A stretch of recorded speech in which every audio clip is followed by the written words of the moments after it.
We've had a rolling realignment in our politics from Democratic to Republican and now to key swing independents.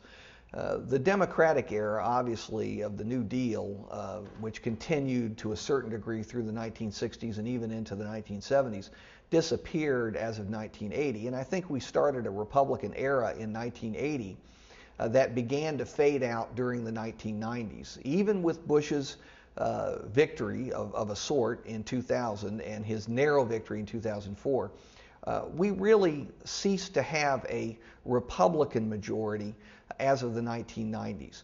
So we went from a Democratic majority that could be counted on in most elections to a Republican majority that could be counted upon to manifest itself in most elections.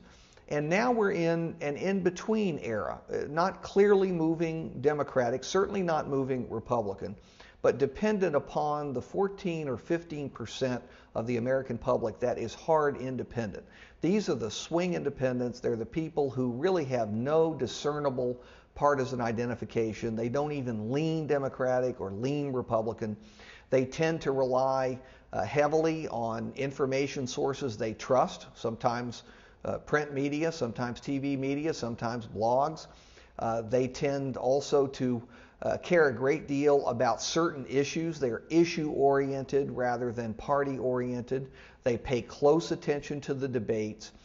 So as we have changed party coloration since the New Deal, we've also changed a focus on the swing voters, who really matters in elections.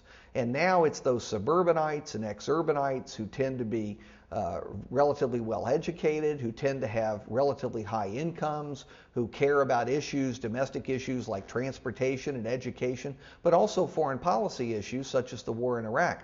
They're the ones who will be deciding the 2008 election, just as I think they've essentially decided all the elections since 1992.